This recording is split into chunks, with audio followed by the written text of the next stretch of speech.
Okay, so you started making content, but you changed your mind on a few things. You learned a thing or two. You developed a new opinion, a new stance, a new understanding of your expertise, how you consult, how you coach, how you advise. But what do you do with the content? What do you do if you change your mind? Um, I wouldn't sweat about this too much because if you truly are the expert in your field, you're going to continue learning, be curious, and learn and learn and learn and learn. I'm actually going to, in this video, I'm going to share with you how I'm thinking about not just creating videos, but publishing videos and why it's usually better to publish sooner rather than later.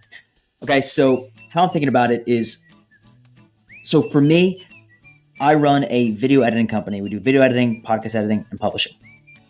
So I like to think I've learned a thing or two about what it takes to edit videos in a quality way and a timely way as well. So something I've noticed from like the creator, the content creator psyche, or like the business owner creating content, the entrepreneur creating content, the business operator creating content, or even an employee at an organization creating content for their personal brand, but also by amplifying their personal brand, they're amplifying their company's brand as well.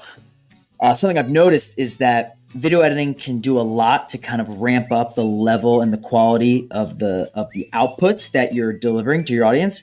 But I've observed that our customers tend to start using video editing as their crutch. They start to hide behind the video editing with the idea that, okay, I'll record this video and then the video editing is going to fix me.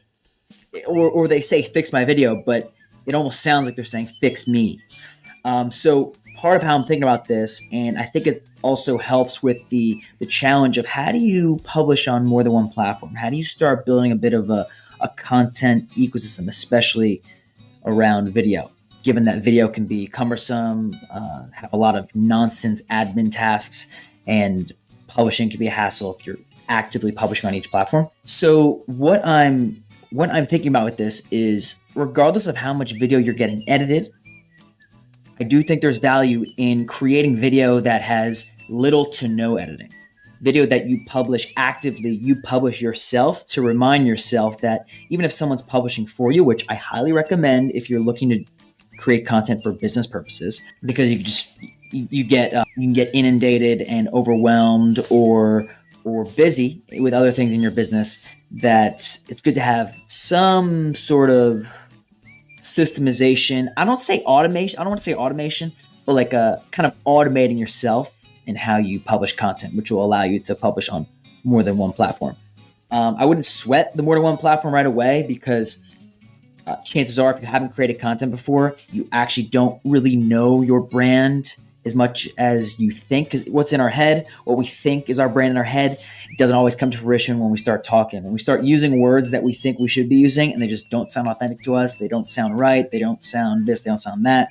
And I could probably make another video on this, but when you do that, you can fall into the imposter syndrome traps. Because if you're saying things that you think you're supposed to be saying, but you don't actually believe them, you don't actually align with them, it's a one-way ticket to imposter syndrome that requires you to turn around. You can't go forward anymore down this highway. You have to turn around, go to the beginning, start and start again. So I've been covering a good amount in this video. It might feel like I'm just kind of throwing a lot at you.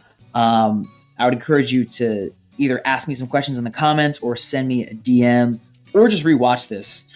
It usually is helpful to rewatch, even if you put it on like 1.5 speed, 1.25 speed, even 2x speed with the captions on. It can help kind of reaffirm a few things. So as I was saying, no matter how much video you're getting edited, I do think there's a lot of value in making and publishing videos on your own to stay fresh, to stay in the practice. Because part of my business, part of the big value that comes with the service I provide is that there's a big repurposing system built in. We basically have the repurpose system built before the new content comes in.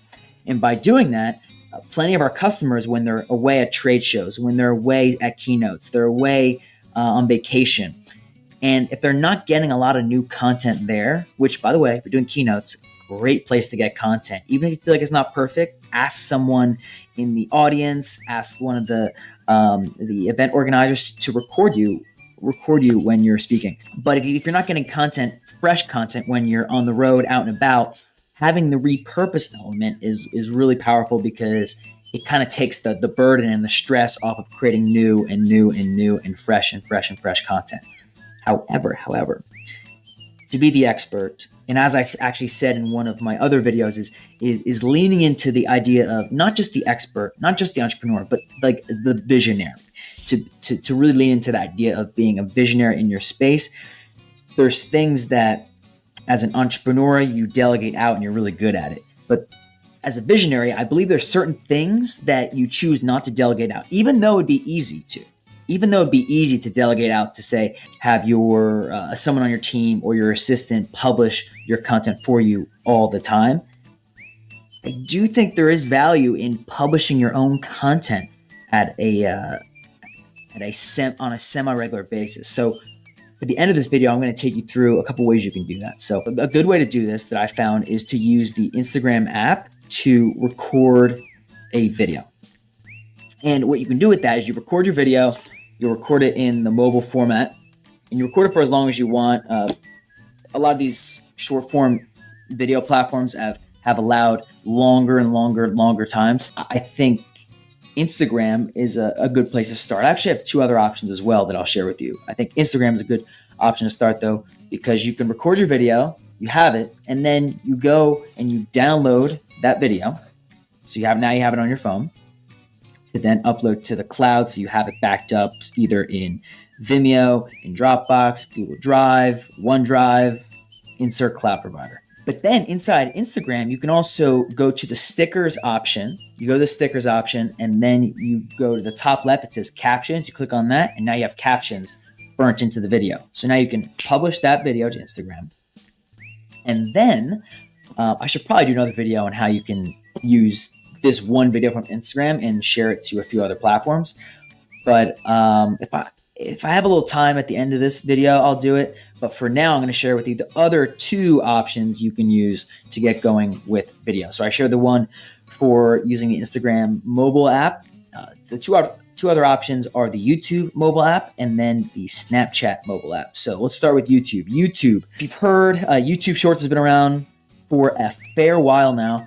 And the difference between YouTube Shorts and Instagram Reels for building the behavior of making content on a regular basis and publishing content on a regular basis is that Instagram doesn't have as big of a limit. It caps at 90 seconds, but there's usually a way around that. You can go to post and then just do a longer video.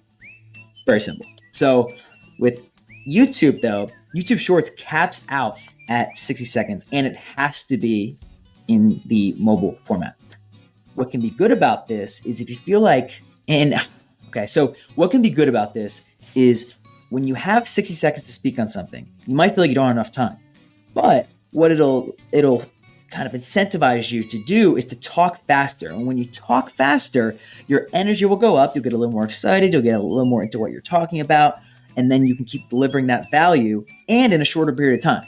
So like the video that you were going to do on Instagram that would have taken a few minutes, it's going to take 60 seconds on YouTube Shorts because you only have 60 seconds. So you can really push yourself to talk faster, talk with more energy, talk with a bit more, dare I say, passion. All right, so the third option is to use the Snapchat mobile app. So the thing I like about Snapchat, especially if you're not totally sold on speaking on camera and publishing your content super publicly, Snapchat's a good way to test it out with a smaller group of friends, and the interface on Snapchat is easy enough to use. You can publish it to your story, or you can publish it on a public profile on Snapchat. Just start getting used to creating content in that way. I am going to actually, I've thrown a lot in this video, but I am actually going to go and talk about how you can use the Instagram videos.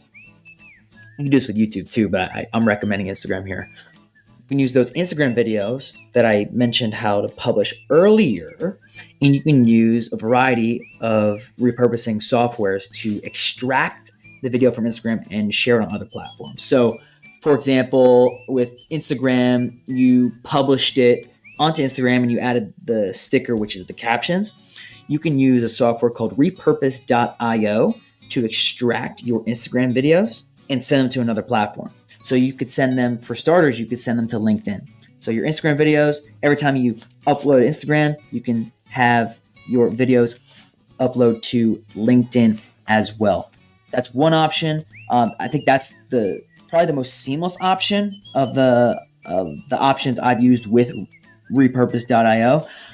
You can also send it to TikTok. However, with TikTok, it only takes up to 60 seconds for that repurposing, and you also have to go into TikTok yourself and publish them manually again. A way to kind of work around this is to use the video that you were going to publish on Instagram, and before you publish it, download it with the sticker, the captions on it, download it, upload it to TikTok first, and then have it loop back around. So go from TikTok to Instagram.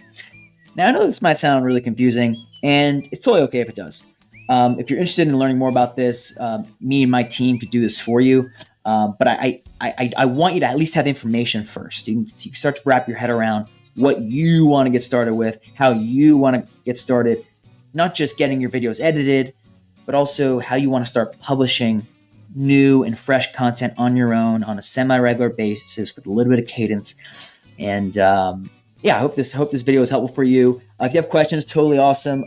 Just drop them below in the comments or send me a DM. And I look forward to talking with you in a future one. Catch you soon.